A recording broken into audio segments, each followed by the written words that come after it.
ஜெபம் செய்வோம். அன்பும் இரக்கமுள்ள பரலோக பிதாவே, மனமகிழ்ச்சியான இந்த காலை வேளைக்காக நன்றோடு ஸ்தோத்திரிக்கிறோம். காலைதோறும் உடைய கிருபை புதிதாக இருக்கிறதுக்காக நன்றி செலுத்தி ஸ்தோத்திரிக்கிறோம். உன்னதமானவரின் மறைவில் இருக்கிறவன் சர்வ வல்லவரின் நிழலில் தங்குவான். நான் கர்த்தரை நோக்கி நீர் நடக்கிறோம், என் கோட்டை, என் தேவன், நான் நம்பி இருக்கிறவர் என்று சொல்வேன். எனக்கு ஒத்தாசை வரும் பர்வதங்களுக்கு நேராக என் கண்களை எடுக்கிறேன். வானத்தையும் பூமி உண்டாக்கின கர்த்தரிடத்திலிருந்து ஒத்தாசை வரும். கர்த்தர் என் மேய்ப்பராக இருக்கிறார், நான் தாட்சி அடையேன். அவர் என்னை புல் இடங்களில் மேய்த்து அமர்ந்த தண்ணீரண்டை என்னை கொண்டு போய் விடுகிறார். என் ஆத்துமாவை தேற்றி தமது நாமத்து நிமித்தம் என்னை நீதியின் பாதையில் நடத்துகிறார். நான் மரண இருளின் பள்ளத்தாக்கிலே நடந்தாலும் பொல்லாப்புக்கு பயப்படேன். தேவரீர் என்னோடு கூட இருக்கிறீர், இது கோலும் தடியும் என்னை தேற்றும். இரக்கம் நிறைந்த ஆண்டவரை, இந்த வாக்குகள் வைத்து இம்மட்டும் எங்களை பாதுகாத்து பராமரித்து ஆசீர்வதித்து வருகிற கிருபைக்காய் ஸ்தோத்திரம். உணவும் உடுக்க உடையும் தங்க இருப்பிடம் கொடுத்து ஊழியத்தை, வேலையை, உயர்வை, மேன்மையை, மேற்படிப்பை, தேர்வில் நல்ல எழுதுகிற கிருபையை கொடுத்திருக்கிறதுக்காக நமக்கு ஸ்தோத்திரம். ஆண்டவரை, நிறைய அற்புதங்களுக்காக நன்றி செலுத்துகிறோம். இயேசு என்று சொன்னாலே அற்புதம் தானே. ஆண்டவரை, இயேசு என்று சொன்னார் இயற்கைக்கு மேலே அற்புதம் செய்கிறவர். இயேசு என்று சொன்னார் மரணத்தை வென்றவர், அவர் மரணத்தின் கூறுகளை உடைத்தவர். அதனால் அந்த இயேசுவின் நாமத்தை நான் அறிக்கிறபடினாலே நான் ஒருபோதும் வெட்கப்பட்டு போவதே இல்லை. இயேசுவின் நாமத்திலே இந்த ஆராதனை ஆசீர்வதியும். இந்த நாள் முழுவதும் எங்களோடு பேசும். இயேசுவின் வழியை கேட்கிறோம் பிதாவே, ஆமென். அதிகாலையில் உம் திருமுகம் தேடி என்ற பாட்டை நாம் பாடும்.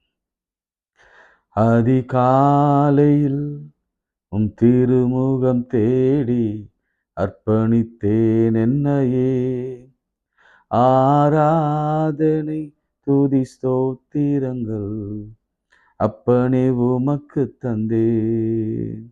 ஆராதனை துதி ஸ்தோத்திரங்கள் அப்பனே உமக்கு தந்தேன். ஆராதனை ஆராதனை ஆராதனை ஆராதனை ஆராதனை ஆராதனை ஆராதனை ஆராதனை அன்பரீசு ராஜனுக்கே, ஆவியான தேவனுக்கே. அன்பரீசு ராஜனுக்கே, ஆவியான தேவனுக்கே. இந்த நாளில் ஒவ்வொரு நிமிடமும் உந்தன் நினைவால் நிரம்ப வேண்டும். இந்த நாளில் ஒவ்வொரு நிமிடமும் உந்தன் நினைவால் நிரம்ப வேண்டும். என் வாயின் வார்த்தையெல்லாம் பிறர் காயம் மாற்ற வேண்டும். என் வாயின் வார்த்தையெல்லாம் பிறர் காயம் மாற்ற வேண்டும். ஆராதனை ஆராதனை ஆராதனை ஆராதனை ஆராதனை ஆராதனை ஆராதனை ஆராதனை அன்பரீசு ராஜனுக்கே, ஆவியான தேவனுக்கே. அன்பரீசு ராஜனுக்கே, ஆவியான தேவனுக்கே. உந்தன் நீக்கும் விருப்பமெல்லாம் என் இதய துடிப்பாக மாற்றும். உந்தன் நீக்கும் விருப்பமெல்லாம் என் இதய துடிப்பாக மாற்றும். என் ஜீவ நாட்கள் எல்லாம் ஜெப வீரன் என்று எழுதும். என் ஜீவ நாட்கள் எல்லாம் ஜெப வீரன் என்று எழுதும். ஆராதனை ஆராதனை ஆராதனை ஆராதனை ஆராதனை ஆராதனை ஆராதனை ஆராதனை அன்பரீசுராஜனுக்கே, ஆவியான தேவனுக்கே, அன்பரீசுராஜனுக்கே, ஆவியான தேவனுக்கே. கைகளை உயர்த்தி எங்களை மேற்கொள்ள பண்ணுங்க ஆண்டவரே, எங்களை சுகமாக்குங்க ஆண்டவரே, எங்களை பலப்படுத்துங்க ஆண்டவரே. டிப்ரெஷனில் இருந்தோம், எங்களுடைய தோல்வியில் இருந்தோம் நாங்கள் வெளியே வர வேண்டும். கடனில் இருந்து நாங்கள் வெளியே வர வேண்டும். எங்கள் உடல் உறுப்புகள் புதிதாக்கப்பட வேண்டும். திருமணம் நடக்க வேண்டும். வேலை வாய்ப்பு கிடைக்க வேண்டும். குழந்தை பாக்கியம் உண்டாக வேண்டும். ஆண்டவரே, நாங்கள் பரிசுத்தமாய் வாழ வேண்டும். கணவன் மனைவிக்குள்ள உறவு பலப்பட வேண்டும். எங்கும் அன்பு, பிள்ளைகளுக்கு வாழ்க்கை, எதிர்காலம், ஃபியூச்சர் நல்லபடியாக அமையணும் சுவாமி. பெற்றோர்கள் பாதுகாக்கப்பட வேண்டும். சிறு குழந்தைகள் எல்லாம் ஆசீர்வதிக்கப்பட்டு சிறு பிள்ளைகள் உள்ளத்தில் வருகிறதுக்கு இடம் கொடுங்கள், தடை பண்ணாதுன்னு சொன்னவரை அவரை ஆசீர்வதியும். இயேசுவின் நாமத்தினாலே, என் நாமத்தினாலே எதை கேட்டாலும் அதை தருவேன் என்று சொன்ன இயேசுவின் நாமத்தினாலே, என் நாமத்தினாலே எதை கேட்டாலும் அதை தருவேன் என்று சொன்னவரே, உன் நாமத்தினாலே கேட்கிறோம் நல்ல பிதாவே, ஆமேன். பிரியமானவர்களே, நேற்று எஸ்தர் ஆரம்பித்தோம் இல்லை? ரொம்ப இன்ட்ரெஸ்டிங் ஸ்டோரி ஆரம்பித்தோம். அனைவருக்கு ஆசீர்வாதமாக இருந்திருக்கும் என்று நம்புகிறேன். உங்கள் அனைவருக்கும் என்னுடைய வாழ்த்துதலை தெரிவித்துக் கொள்கிறேன். அதோடு கூட ஒரு சின்ன ரிக்வெஸ்ட் என்னென்னா, நீங்கள் பெற்றுக்கொண்ட இந்த கர்த்தருடைய வார்த்தையை ஒருவேளை உங்களுக்கு அது ரொம்ப வியப்பாக ஆவியானவர் கொடுத்தாருன்னா அதை மற்றவர்களோடு கூட நீங்கள் பகிர்ந்து கொள்ள மறக்காதீங்க. அட்லீஸ்ட் ஷேர் பண்ணி அனைவருக்கு இதை பற்றி சொல்லுங்கள். அவங்களும் இந்த ஃபாஸ்டிங் ப்ரேயர், அந்த 40 days லென்ட்டை அவங்க ஆசிரித்து எப்படியாவது ஒரு நன்மையை அவங்க பெற்றுக்கொள்ள நீங்களும் காரணமாக இருங்க. என்னால் முடிந்த வரைக்கும் நான் விதைத்து வருகிறேன், நீங்களும் விதைங்க. நம்ம எல்லாரும் சேர்ந்து தான் எல்லாருக்குமான நன்மையை பெற்றுக்கொள்ள முடியும். ஆண்டவர் அதை செய்ய அவர் பிரியமாக இருக்கிறார். நேற்று எஸ்தர் புத்தகத்திலிருந்து பஸ்தி அந்த நிகழ்ச்சியோட நாம் நிறுத்தினோம். அதன் பிறகு எஸ்தர் என்ன சொன்னாங்க அப்படின்பதை குறித்து நாம் பார்க்க துவங்கினோம். சரிங்களா? வாசிக்கலாம். 4ஆம் அதிகாரம் அதனுடைய 16ஆம் வசனம். நீ போய் சூசானில் இருக்கிற யூதரெல்லாம் கூடி வர செய்து 3 நாள் அல்லும் பகலும் புசியாமலும் குடியாமலும் இருந்து எனக்காக உபவாசம் பண்ணுங்கள். நானும் என் தாதிமாரும் உபவாசம் பண்ணுவோம். இவ்விதமாய் சட்டத்தை மீறி ராஜாவிடத்தில் பிரவேசிப்பேன். நான் செத்தாலும் சாகிறேன் என்று சொல்ல சொன்னான். அப்படியே மொர்தெகாய் புறப்பட்டு போய் எஸ்தர் தனக்கு கற்பித்தபடியெல்லாம் செய்தான். சரிங்களா? இங்கே இரண்டாவது ஒரு காரியத்தை நான் உங்களுக்கு விளக்கி காண்பிக்க விரும்புகிறேன். இங்க ராஜா அவனுடைய நிலைப்பாடு என்ன? ராஜாவாக அவன் நிலைப்பாடு என்ன? ராஜா ஒரு கணவனாக அவனுடைய நிலைப்பாடு என்ன என்பதை குறித்து நாம் சிந்திச்சாதான் எஸ்தருடைய உபவாசத்தை நம்மளால புரிந்து கொள்ள முடியும். எஸ்தரிடத்துல மொர்தெகாய் சொல்றார், இந்த மாதிரி ஒரு சட்டம், நல்ல கவனிங்க, லா. இதெல்லாம் நீங்க சில வார்த்தைகளுக்காக நம்ம ஜெபிக்க கடமைப்பட்டிருக்கிறோம். ரைட்? லா என்ன? லா இந்த மாதிரி யூதர்களை அழிக்க வேண்டும் என்ற ஒரு லா. அது 3ஆம் அதிகாரத்திலே சொல்லப்பட்டிருக்கிறது. என்ன சொல்லப்பட்டிருக்கிறது? 6ஆம் வசனத்துல ஆனாலும் மொர்தெகாய் மேலே மாத்திரம் கைப்படுவதோ அவனுக்கு அற்ப காரியமாய் கண்டான். மொர்தெகாயின் ஜனங்கள் இன்னாரென்று ஆமானுக்கு அறிவிக்கப்பட்டபடியால் ஆகாஸ் வேறு ராஜ்யம் எங்கும் இருக்கிற மொர்தெகாயின் ஜனமாகிய யூதர் எல்லாரும் சங்கரிக்க அவன் வகை தேடினான். ஃபர்ஸ்ட் நான் கொஞ்சம் பைபிள் ஸ்டடின்றதை விட நான் வேர்ட் ஸ்டடி எடுக்க விரும்புகிறேன். ஃபர்ஸ்ட் என்ன, நான் 5ஆம் வசனம் பாருங்க. ஆமான் மொர்தெகாய் தன்னை வணங்கி நமஸ்கரியாததை கண்டபோது மூர்க்கம் நிறைந்தவனாய், கோபம். ஃபர்ஸ்ட் கோபம். 2வது அழிக்க வகை தேடினான், திட்டம் பண்ணினான், பிளான் பண்ணான், சமயம் பார்த்தான், அழித்து விட வேண்டும் அப்படின்னு சொல்லி. இன்னைக்கு நம்மை சுற்றி நிறைய பேர் சுற்றி கொண்டிருக்கிறார்கள். அழிந்தா இவன் செத்தா ஒழிஞ்சா நல்லமா இருக்கும் அப்படின்ற ஒரு நிலையில நிறைய பேர் வாழ்ந்து கொண்டிருக்கிறாங்க. அது என்னன்னு தெரியல. அடுத்து மூர்க்கம், கோபம்.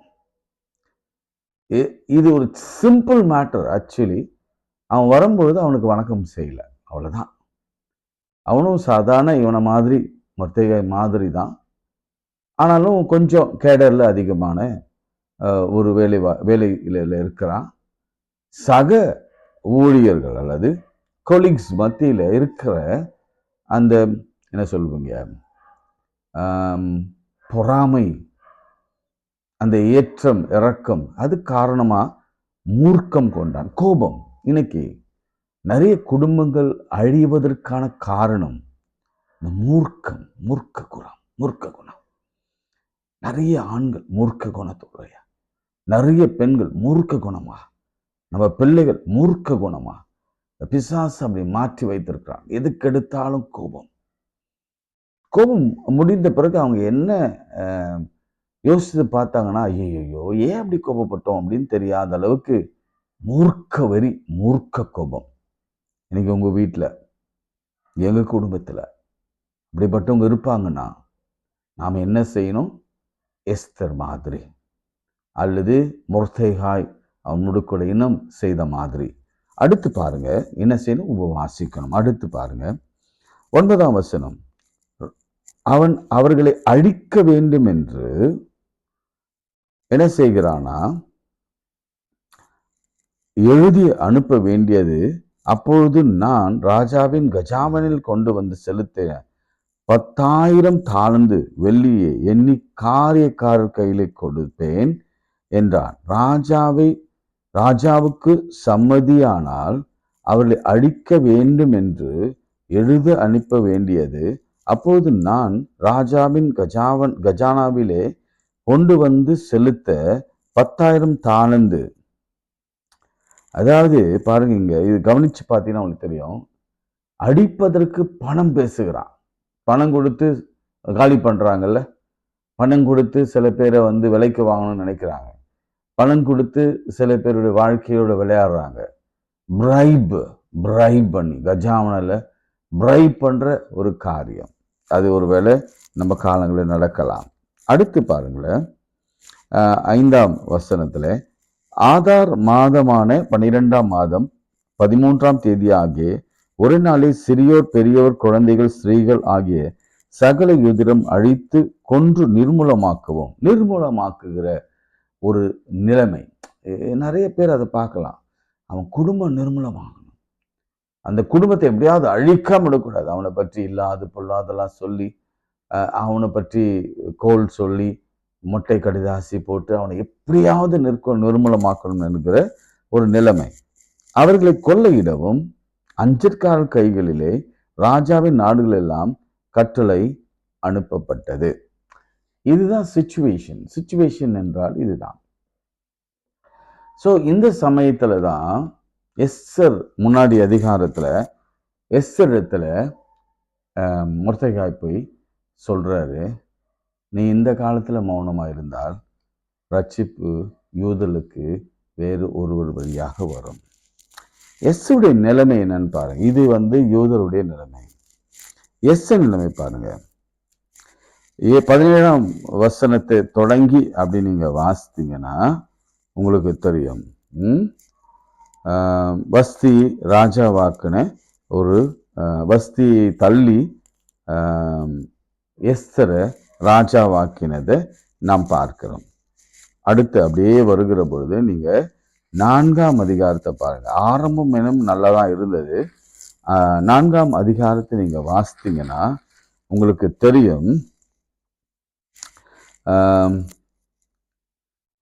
நடந்த யாவற்றையும் மொர்தெகாய் அறிந்த போது மொர்தெகாய் தன் வஸ்திரத்தை கிழித்து ரெட்டுடுத்தி சாம்பல் போட்டுக்கொண்டு நகரத்தின் நடுவே புறப்பட்டு போய் துயர சத்தமாய் அலறிக்கொண்டு ராஜாவின் உத்தரவு 3ஆம் வசனம், ராஜாவின் உத்தரவும் கட்டளையும் போய் சேர்ந்த ஒவ்வொரு நாட்டிலும் ஸ்தலத்திலுமுள்ள யூதர்களுக்குள்ளே மகா துக்கமும் உபவாசமும் அழுகையும் புலம்பலும் உண்டாயிற்று. அநேகர் ரட்டுறுத்தி சாம்பலில் கிடந்தார்கள். பாருங்க, எவ்வளவு பெரிய பிரச்சனை ஊருக்குள்ள வந்துருச்சு நீங்க பார்க்க முடிகிறது. இப்போ நான் நேற்றே உங்களுக்கு நான் சொன்னேன், எஸ்தர் இடத்துல இந்த செய்தி வருகிற பொழுது எஸ்தர் சொன்ன வார்த்தை என்னன்னா, பாருங்க, நீங்க எல்லாம் நினைச்சிருக்கிறீங்க நான் ரொம்ப சந்தோஷமா அரண்மனையில் இருக்கிறேன் அப்படின்னு நீ நினைக்கிறீங்க. ஆனா அது அப்படி இல்லை. எனக்கு ஒரு ராஜ்ய மேன்மை கிடைச்சிருக்கு அப்படின்னு நீங்க எல்லாரும் நினைச்சிட்டு இருக்கிறீங்க. அதுவும் இல்லை.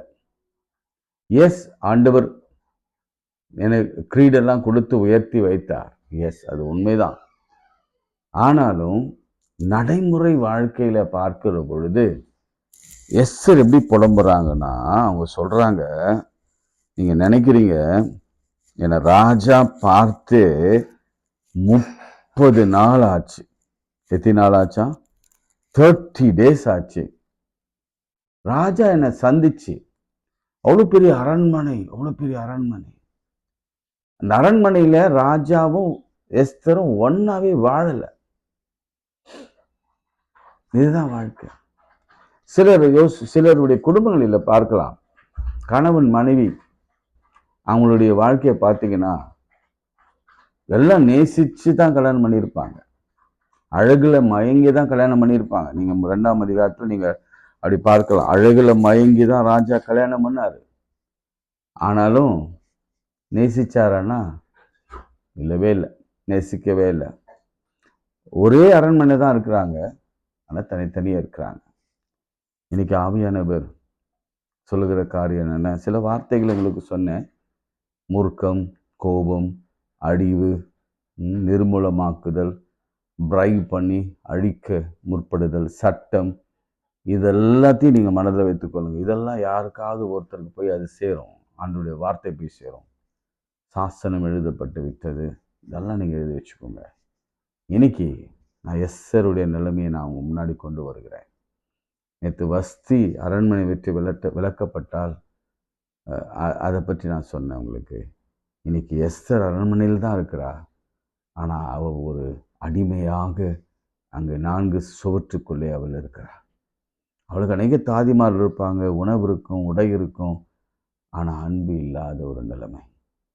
எப்படி நான் என்ன சொல்கிறேன்னா, நான் ராஜாவை பார்க்கணுன்னா கூட I have to ask permission from him. ராஜாவை பார்க்கவே அனுமதியோடு கூட நான் போக வேண்டும். கணவனை பார்க்க அனுமதியோடு போகும். இன்னைக்கு எத்தனை குடும்பங்கள் அப்படி இருக்கு, பிரிஞ்சு போய். கோர்ட்டு சொல்லும், வாரத்துக்கு ஒரு நாள் போய் உன் பிள்ளைய பார்க்கலாம், இல்லை ஒரு நாள் நீங்கள் உங்கள் மனைவியை சந்திக்கலாம், அல்லது தகப்பன் தாய் தான் பிள்ளைகளை பிரித்து வச்சு எதனா ஒரு நாளைக்கு வந்து பார்த்துட்டு போங்க. இன்னைக்கு நிறைய குடும்பங்களில் அப்படி தான் அன்பு இல்லாமல் வாழ்ந்து கொண்டிருக்கிறார்கள். எஸ், பிசாசு இந்த கடைசி நாட்களிலே கணவன் மனைவியிலேயே அல்லது ஒரு பெரிய விரிசலை ஏற்படுத்தி கொண்டிருக்கிறான். நான் நிறைய பேரை பார்த்துருக்கிறேன். மூர்க்க குணமுள்ள கணவன், அழிக்க நினைக்கிற கணவன், சட்டத்தை எழுதி வைத்து அதன்படி வாழ்கிற ஒரு கணவன், அனுமதி இல்லாமல் பார்க்கக்கூடாது, பேசக்கூடாது, வெளியே போகக்கூடாது என்று காவல் வைக்கிற கணவன். இப்படிப்பட்ட ஒரு நிலையில தான் இன்னைக்கு அநேகர் வாழ்ந்து கொண்டிருக்கிறார். இது வெறும் எஸ்தர் வாழ்க்கை மாத்திரமல்ல, எஸ்தரை போல அநேக பெண்கள் வாழ்க்கையும் இன்றைக்கு அப்படித்தான் இருக்கிறது. அது மாத்திரமல்ல, ஒரு பெண் இனமே அப்படித்தான் பாதிக்கப்பட்டிருக்கிறது. அப்போ நாம என்ன செய்யணும்னா, we have to pray, fast. Fast பண்ணி ஜெபிக்க ஆரம்பிக்க வேணும்.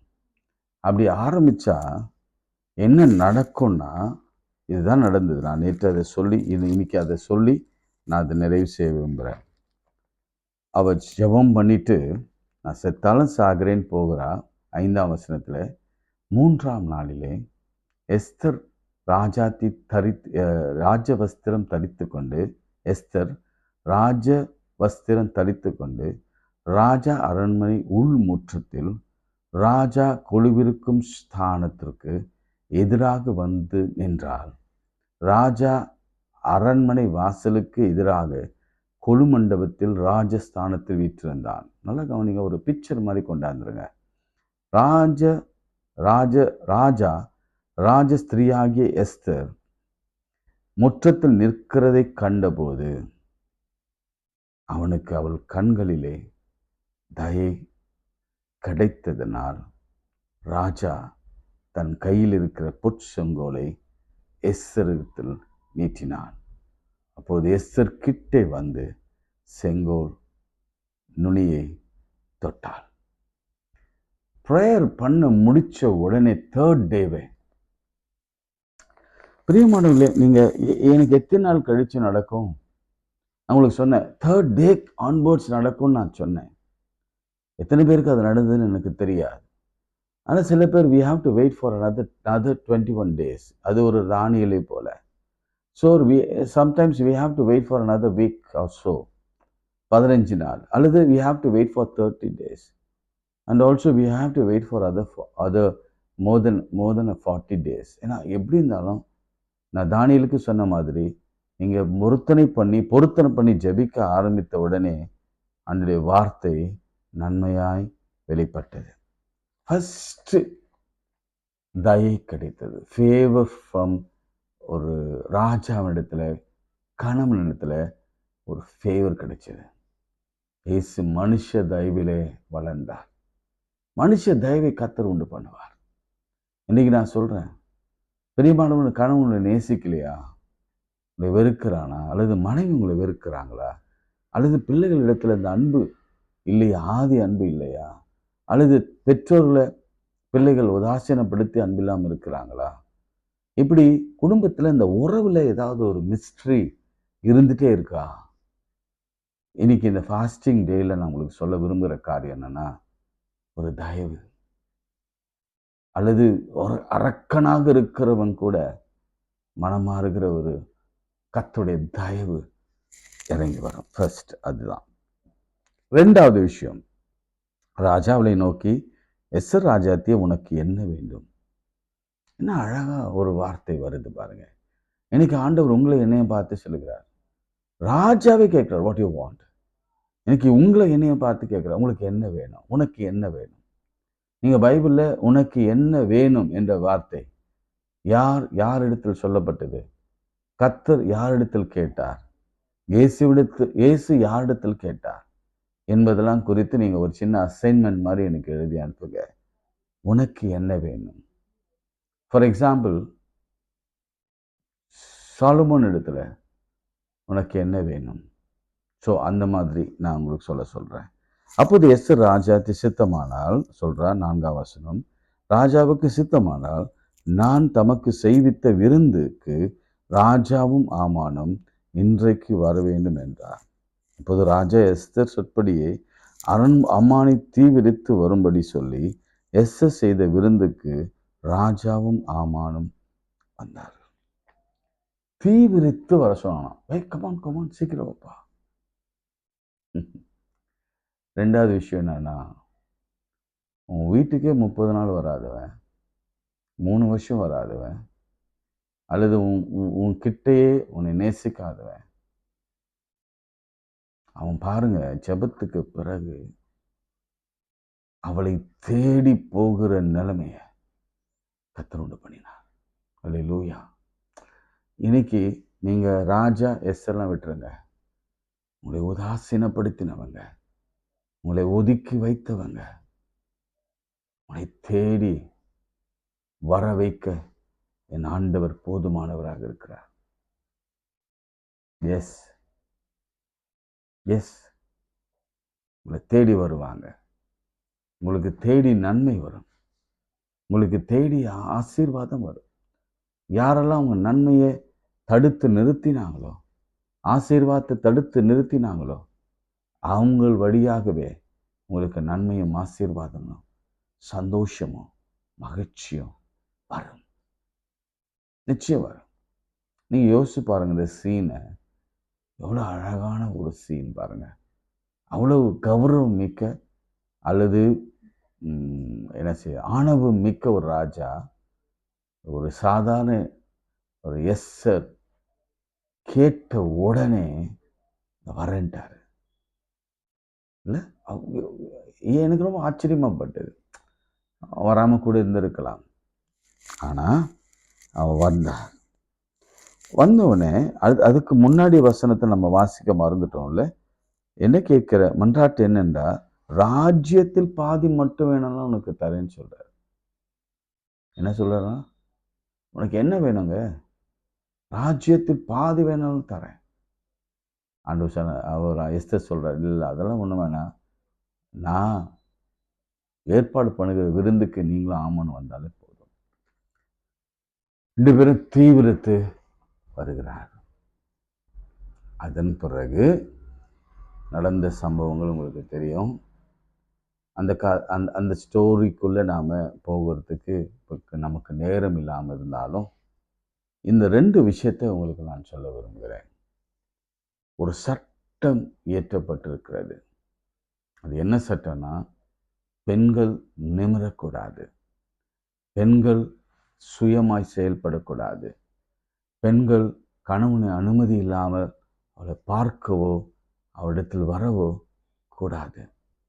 அப்படிப்பட்ட ஒரு ஒடுக்கு முறையில் அவர்களை கணவன், மனைவி, பிள்ளைகள், பெற்றோர்கள் இந்த காலத்தில் நாம் வாழ்ந்து கொண்டிருந்தால் நாம் செய்ய வேண்டிய ஒரு காரியம் fasting prayer. 3 days is enough. அந்த 3 நாளிலே ராஜாவின் இருதயத்தை கர்த்தர் கரைய பண்ணினார். எவ்வளோ ஆச்சரியம் பாருங்க. அவன் எவ்வளவு பெரிய ஆளாக கூட இருக்கட்டும், ராஜா அவன் இருதயத்தை கரைய பண்ணி வஸ்தியை விரட்டினவன். ஆனா எஸ்தருக்கு பணிந்து வந்தான். இதுதான் அங்க ஒரு பெரிய மேன்மை. அங்க வந்த பிறகு அந்த பார்ட்டியில அந்த காரியங்களாக நடைபெறுகிறது. மொர்தெகாய்க்கு கொடுக்க வேண்டிய கனம் கொடுக்கப்படுகிறது. ஆமானின் அந்த திட்டம் அவமாக்கப்படுகிறது. ஆமான் என்ன திட்டம் போட்டு மொர்தெகாயை தூக்கு மரத்தில் இழுத்த நினைத்தானோ அந்த திட்டமெல்லாம் பாழாகி அவன் நிறுத்தின அந்த தொழு மரத்திலேயே ஆமானுடைய தலை உடல் தொங்கினது. கர்த்தர் எல்லாவற்றையும் மாறுதலாக முடிய பண்ணினார். நான் இதை எப்படி பார்க்குறேன்னா, ஆவியானவர் எனக்கு எப்படி காண்பிக்கிறாருன்னா, இது ஒரு சட்டம், உலகளாவிய சட்டம். உலகத்தில் மனுஷன் நிறைய சட்டங்களை எழுதி வைத்திருக்கிறான். நமக்கு ஒரு சட்டத்தை எழுதி நம்மை கீழ்ப்படுத்தி கொண்டிருக்கிறான். நம்முடைய ஆள்கிறவர்கள் நியாயமாய் நீதியாய் ஆளவில்லை, அல்லது நம்மை நேசிக்கிறவர்கள் உண்மையான அன்பு செலுத்தவில்லை. அவர்கள் எல்லாம் விதிப்படி வாழ்ந்தால், ஏதோ தாலி கட்டிட்டேன், சம்பிரதாயத்துக்கு நான் வாழ்வேன் என்று சொல்லி வாழ்ந்து கொண்டிருக்கிறார்கள். அப்படிப்பட்ட சூழ்நிலையில் ஒரு ஜெபம் எல்லாவற்றையும் மாற்றும்னா அது எஸ்தரின் ஜெபம். அது மாற்றிட்டு எப்படி எஸ்தர் ஜெபம் அவளையும் மாற்றிட்டு, ஆஸ் வெல் அஸ் அவளையும் நேசிக்கிற மாதிரி, ராஜா ரொம்ப நேசிக்கிற மாதிரி கிட்ட கொண்டு போயிட்டு, அதே போல ராஜாவை மாற்றிட்டு, செகண்டு, தேர்டு அவளை சார்ந்த இனம் அல்லது மொர்தெகாயோட லைஃபை காப்பாற்றிட்டு, ஃபோர்த்லி அவளை சார்ந்த யூத மக்களை, பெரியவர், சிறியவர்கள், விமன்ஸ், சில்ட்ரன்ஸ், சூசான் நகரம் முழுவதும் அல்லது அந்த நகரம் முழுவதும் எல்லாரையும் பாதுகாத்தது. ஒரு ஜெபம் இவையெல்லாம் செய்யும்னா கணவனை மாற்ற முடியும், ராஜாவை மாற்ற முடியும், ஆபத்தில் அடிவில் இருந்து ஒருவனை காப்பாற்ற முடியும். முறத்தை சித்தப்பாவை காப்பாற்ற முடியும், அல்லது அப்பாவை காப்பாற்ற முடியும், அல்லது அம்மாவை காப்பாற்ற முடியும். நமக்கு விரோதமாக எழும்புகிற ஆமானே அவனை தொழுமரத்தில் ஏற்ற முடியும். அதே போல தான் சார்ந்திருக்கிற குடும்பத்தை காப்பாற்ற முடியும்னா ஏன் அதை நம்ம செய்து பார்க்கக்கூடாது? Why don't we take that challenge? Why don't we take that challenge? ரொம்ப சிம்பிளாக சொல்கிறேன். நீங்கள் அந்த நேரட்டிவ், அந்த நேரேஷன்ஸ் எல்லாம் விட்டுருங்க. ஒரு ராஜா சட்டத்தை மாற்ற முடியும்னா, ஒரு கணவன் அன்பை பெற முடியும்னா, பிரிவினையிலிருந்து சேர முடியும்னா, ரைட், ராஜஸ்திரியின் மேன்மையை திரும்ப பெற்றுக்கொள்ள முடியும்னா, சொந்த சித்தப்பாவை லைஃபோ, அப்பாவை லைஃபையோ, அம்மாவை லைஃபையோ அது திரும்ப பெற்றுக்கொள்ள முடியும்னா, நமக்கு விரோதமாக எழும்புகிற ஆமான அவனுடைய ஆலோசனைப்படியே அவனை கர்த்தர் தொழுமரத்தில் போட்டு கொள்ள முடியும்னா, தம்மை இணைத்தை சார்ந்தவர்கள் காக்கப்பட முடியும்னா, ஏன் அதை நம்ம செய்யக்கூடாது? நீங்கள் எஸ்எஸ் ஸ்டோரியை படிச்சுட்டு இப்படி ஜெபம் பண்ணுங்க. எல்லா பெண்களுக்காக, பெண் பிள்ளைகளுக்காக ஜெபம் பண்ணுங்க. இதெல்லாம் பாயிண்டாக வச்சு ஜெபம் பண்ணுங்க. இந்த ஸ்டோரி அந்த நரேஷனில் கொண்டு வாங்க. அப்படி கொண்டு வருகிற பொழுது third day you will have the result. Third டேனா ஸ்பெஷல் உங்களுக்கு தெரியும்ல, ஆண்டவர் உயிர்த்தெழுந்தார். தேர்ட் டே தான் ஒரு மேரேஜ் நடந்தது. அப்போ நான் நிறைய தேர்ட் டே உங்களுக்கு சொல்லிக்கொண்டே போக முடியும். Third day, third day, third day, third day, இன்றிலிருந்து 3 நாளுக்கு கர்த்தர் ஒரு பெரிய அதிசயத்தை உங்கள் வாழ்வில் செய்வார், நிச்சயம் செய்வார். தயவு செய்து இதை நீங்கள் எல்லாருக்கும் ஷேர் பண்ணுங்க. நான் உங்களுக்காக ஜெபிக்கட்டும், நீங்கள் எனக்காகவும் ஜெபிங்க. ஜெபம் செய்வோம். அன்புள்ள ஆண்டவரே, இதை பார்க்கிற ஒவ்வொரு குடும்பத்தையும் ஆசீர்வதி. நாங்கள்லாம் எப்படிப்பட்ட உலகத்தில் வாழ்ந்து கொண்டிருக்கோன்னா, உக்கிர கோபம், மோசம், திட்டம், துராலோசனைகள், சதி திட்டம், ப்ரை பண்ணி விலைக்கு வாங்கி அழிவை உண்டு பண்ணுகிற ஒரு உலகத்தில் வாழ்ந்து கொண்டிருக்கிறோம். அநியாயமான உலகத்தில் வாழ்ந்து கொண்டிருக்கிறோம். ஆண்டவரே, முறையிடுகிறோம். We asking you Lord, நீ நியாயாதிபதி என்று நாள் நோக்கி வேண்டுதல் செய்கிறோம். அநீதி உள்ள நியாயாதிபதியே அப்படின்னு வேதத்தில் சொல்லுகிறது. தன்னை அலட்டாதபடிக்கு அவன் நீதி செய்வானானால், முறையிடாதபடிக்கு அவளுக்கு நீதி செய்வான், ஜட்ஜ் பண்ணுவானா, நீர் நீதிபரர். நீங்கள் நீதிபரர் ஆண்டவரே. நீங்கள் இதெல்லாம் செய்யாமல் இருப்பீங்களா? எஸ்தருக்கு செய்தது போலவே எங்களுக்கு செய்யுங்க, எங்களுக்கு செய்யுங்க.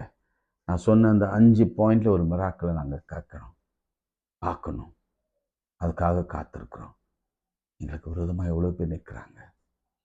நாங்கள் எழுந்திராதபடிக்கு துராலோசனையும் சதிகளும் செய்து எப்போ தூக்கு மரத்தில் மாட்டலாம் என்று கண்காணித்து கொண்டிருக்கிறார்கள். அவர்களெல்லாம் அதே மரத்தில் தொங்குபடியான அதை நாங்கள் பார்க்கணும். ஆண்டவரே, அதை நாங்கள் பார்க்க வேண்டும். நடத்துங்க. நிறைய குடும்பங்களை ஆசீர்வதிங்க. வியாதிகள், பலவீனங்கள், கடன்கள், குழந்தையின்மை, திருமணமாகலை, ஸ்கின் டிசீஸ், கேன்சர், கட்டிகள் எல்லாவற்றிலிருந்து விடுதலை கொடுங்க. இந்த உபவாசத்தில் தன்னை ஈடுபடுத்திக்கிற எல்லா பிள்ளைகளும் பலப்படுத்துங்க. டெய்லி ஒரு அற்புதம் செய்யுங்க ஆண்டவரே. நம் மனம் தோய்ந்து போகாதபடி கிருபையாக காத்துக்கொள்ளுங்க. இயேசுவின் நாமத்தில் பிதாவே, ஆமேன். நமது ஆண்டவராக இயேசு கிறிஸ்துவின் கிருபை, பிதாவாகிய தேவனுடைய அன்பு, பரிசுத்தாவின் ஐக்கியம் நம் அனைவரோடும் இன்னும் சதாக்கள் நிலைத்திருப்பதாக. ஆமேன். God bless you.